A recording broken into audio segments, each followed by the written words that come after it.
अस्सलामुअलैकुम नाज़रीन, उम्मीद करता हूँ कि आप खैरियत से होंगे। और आज एक रेसिपी के साथ मैं हाजिर हुआ हूँ आपके सामने दिली मरहबा किचन की जानिब से, शेफ़ इस्लामुद्दीन।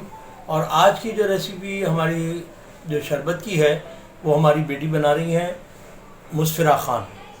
तो मैं आपको उसकी रेसिपी के मुतालिक बताता चलूँ कि पहली बात ये कि हमारी बेटी आज बना रही है, रेसिपी भी वही बताएंगी, लेकिन आपको उसमें वजाहत में करता चलूँ कि आप इसको सादा भी बना सकते हैं।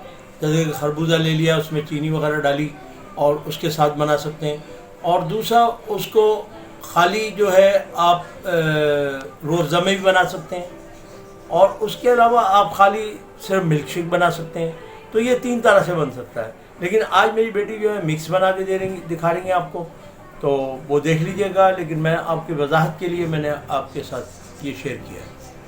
वालेकुम। अब हम चलते हैं अपने इंग्रेडिएंट्स की तरफ। 1 किलो हमारा स्वीट मेलन यानी खरबूजा, 1.5 कप हमारा दूध, आधा कप रूह अफ़ज़ा, आधा कप चीनी।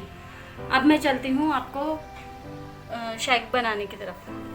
बिस्मिल्लाहिर्रहमानिर्रहीम। अब हम इसको अपने जग में डाल रहे हैं, जितना आएगा उतना हम डाल लेंगे, बाकी आप हाफ करके इसको शेक बना सकते हैं। अब हम डालेंगे अपने 2 कप मिल्क यानी दूध।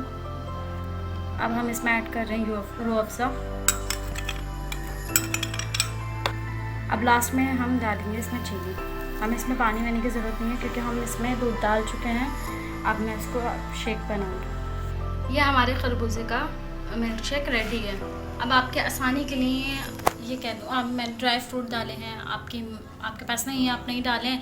सेकंड, आपके पास रूह अफ़ज़ा नहीं है, आप रूह अफ़ज़ा नहीं मिला है, वो आपकी चॉइस है। सेकंड, मैंने इसमें आइस यानी बर्फ़ ऐड नहीं की क्योंकि अक्सर लोग बर्फ़ वाला पीते हैं, ठंडा पीते हैं, अक्सर लोग नहीं पीते, कुछ लोग बहुत ज़्यादा ठंडा पीते हैं। तो वो आप पे डिपेंड करता है कि आपको किस तरह करना है और कितनी बर्फ़ लेनी है। बाकी अक्सर बच्चे हैं, बच्चे डायरेक्ट खरबूजा नहीं खाते। हम इस तरह शेक बना के देंगे, बच्चों को बहुत पसंद आएगा। अपने घर में ज़रूर ट्राई करिएगा और मेरे वीडियो को लाइक करना मत भूलिएगा। अगर आपको ये रेसिपी अच्छी लगी है तो लाइक करें, सब्सक्राइब करें एंड बेल आइकन के बटन को दबाना ना भूलें ताकि आपको लेटेस्ट वीडियो की नोटिफिकेशन मिलती रहे। अब तक के लिए अल्लाह हाफ़िज़।